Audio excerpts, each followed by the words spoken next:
ಇವತ್ತು ನಮಗೆ district government ಹಾಸ್ಪಿಟ್ಲಿಂದ early morning ಒಂದು ಪಾಯ್ಸನ್ ಕನ್ಸ್ಯೂಮ್ ಮಾಡಿ ಡೆತ್ ಆಗಿರುವ ಮಾಹಿತಿ ಬಂತು. ಇಮಿಡಿಯೇಟಾಗಿ ಪೊಲೀಸರು ಹಾಸ್ಪಿಟ್ಲಿಗೆ ಹೋಗಿ ತಿಳ್ಕೊಳ್ಳುವಾಗ ಅಂಜನಮೂರ್ತಿ ಅನ್ನೋ ಒಬ್ಬ ವ್ಯಕ್ತಿ ಈ ಕ್ಯಾತ್ಸಂದ್ರ ಲಿಮಿಟ್ಸಿಂದ ಅಲ್ಲಿಂದ ಮನೆ ಇರುವ ವ್ಯಕ್ತಿ ಅವರು ಒಂದು ಪಾಯ್ಸನ್ ಕನ್ಸ್ಯೂಮ್ ಮಾಡಿ ಸೂಸೈಡ್ ಮಾಡ್ಕೊಂಡಿರೋಂಥ ವಿಚಾರ ತಿಳಿದು ಬಂದಿದೆ.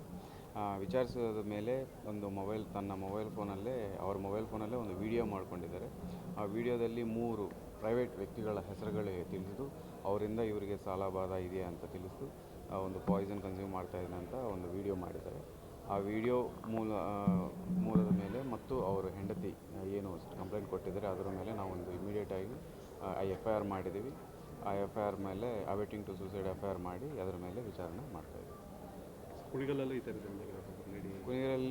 ಒಬ್ಬ ಲೇಡಿ, ಮುಸ್ಲಿಂ ಲೇಡಿ ಅವರು ಹ್ಯಾಂಗ್ ಮಾಡ್ಕೊಂಡಿದ್ದಾರೆ. ಅವ್ರ ಮಗಳು ಒಂದು ಕಂಪ್ಲೇಂಟ್ ಕೊಟ್ಟಿದ್ದಾರೆ.